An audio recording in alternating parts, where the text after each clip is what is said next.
ఆ తండ్రి కొడుకుల మధ్య కోల్డ్ వార్ సాగుతోందా? చంద్రబాబు టీం సభ్యులను నారా లోకేష్ కూరలో కరివేపాకులా తీసిపాడేస్తున్నారా?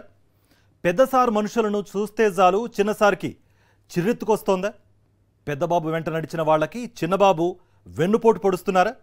కనీసం నామినేటెడ్ పదవుల ఎంపికలో కూడా చంద్రబాబు మాటకు విలువ లేకుండా పోతోందా? ఈ ప్రశ్నలు టీడీపీలో హాట్ టాపిక్స్. కూటమి ప్రభుత్వం అధికారంలోకి వచ్చిన ఏడాదికే టీడీపీలో అసంతృప్తి చాప కింద నీరులా విస్తరించిందని, అది పెరగడమే తప్ప తగ్గే సూచనలు ఏమాత్రమూ లేవని ఆ పార్టీకి చెందిన సీనియర్లలో చర్చ జరుగుతోంది.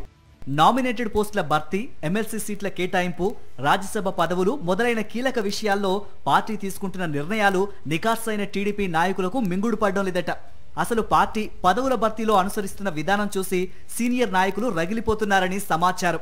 ఎన్నడూ లేని విధంగా ఈసారి పలు పదవుల భర్తీలో టీడీపీ అధినేత చంద్రబాబు, జాతీయ ప్రధాన కార్యదర్శి నారా లోకేష్ల మధ్య కోల్డ్ వార్ నడుస్తోందట. ఒక రకంగా చెప్పాలంటే పలు విషయాల్లో చంద్రబాబు పాత్ర కేవలం ప్రేక్షక పాత్రగా మారిపోయిందని తెలుగుదేశం పార్టీ సీనియర్లే చెబుతున్నారు. ప్రభుత్వంలో ఓవైపు షాడో సీఎంగా వ్యవహరిస్తూ సకల శాఖల మంత్రిగా అవతరించిన నారా లోకేష్ ఇక పార్టీని పూర్తిగా తన గుప్పెట్లోకి తీసుకోవాలని నిర్ణయించారట.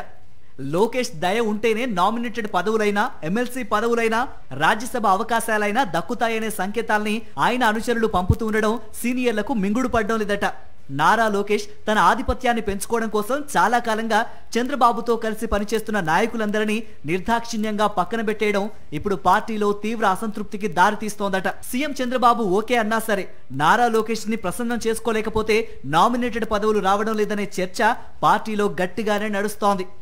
నామినేటెడ్ పోస్టులను, పార్టీ పదవులను ఎవరికివ్వాలి, ఎవరికి ఇవ్వకూడదు అనే విషయాలను నారా లోకేష్, కిలారు రాజేష్, రాబిన్ శర్మ టీంకి చెందిన ఇద్దరు ప్రతినిధులు కలిసి డిసైడ్ చేస్తున్నారట. వారు క్యాస్ట్ ఈక్వేషన్, యూత్ ఈక్వేషన్ పేరు చెప్పి రాజకీయంగా చాలా కాలంగా చంద్రబాబుతో పాటు నడిచిన సీనియర్లందరికీ పదవులు లేవని చెబుతున్నారట. తెలుగుదేశం పార్టీలో ఇప్పుడు ఈ అంతర్గత కుమ్ములాట ముసలానికి దారితీసే అవకాశం ఉందని రాజకీయ విశ్లేషకులు భావిస్తున్నారు. చంద్రబాబుతో కలిసి చాలా కాలం పాటు పనిచేసిన అశోక్ గజపతిరాజు, యనమల రామకృష్ణులకు బలవంతపు రిటైర్మెంట్ ఇచ్చేశారు.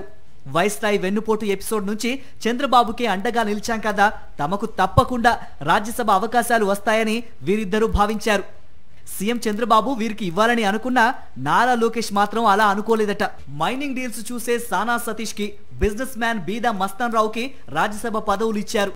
గతంలో టీడీపీ అధ్యక్షుడిగా పనిచేసిన కళా వెంకట్రావు, మాజీ మంత్రులు గంటా శ్రీనివాసరావు, నిమ్మకాయల చినరాజప్ప, సీనియర్ ఎమ్మెల్యేలు బుచ్చయ్య చౌదరి, దూలిపాల నరేంద్ర, ప్రతిపాటి పుల్లారావు, సోమిరెడ్డి చంద్రమోహన్ రెడ్డి, భూమా అఖిలప్రియ, అమర్నాథ్ రెడ్డి, జ్యోతుల నెహ్రూ, పరిటాల సునీత, దామచర్ల జనార్దన్లకు మంత్రి పదవులు రాకుండా చేసి వాళ్లను కేవలం ఎమ్మెల్యేల వరకే పరిమితం చేసింది లోకేషేననేది పార్టీ వర్గాల ద్వారా అందుతున్న సమాచారం. ఒక్క ముక్కలో చెప్పాలంటే చంద్రబాబును నమ్ముకున్న వారిని లోకేష్ కూరలో కరివేపాకులా తీసి పడేస్తున్నారనేది టీడీపీలో సాగుతున్న చర్చ.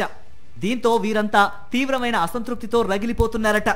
సీనియర్ నేతలు దేవినేని ఉమా, కేఎస్ జవహర్, గిడ్డి ఈశ్వరి, కొండపల్లి అప్పలనాయుడు, రెడ్డి సుబ్రహ్మణ్యం, పిల్లి సత్యబాబు, గన్ని వీరాంజనేయులు, వంగవీటి రాధ, బుద్దా వెంకన్న, నాగుల్ మీరా, పరుచూరి అశోక్ బాబు వంటి వారందరికీ ఏ పదవి ఇవ్వకుండా పక్కన పెట్టేశారు నారా లోకేష్. లోకేష్ ఆయా పదవుల్ని తమ మనుషులకే ఇచ్చుకుంటున్నారని, బాబు అనుచరులకు మొండి చేయి చూపుతున్నారని సీనియర్లు ఆవేదన చెందుతున్నారు.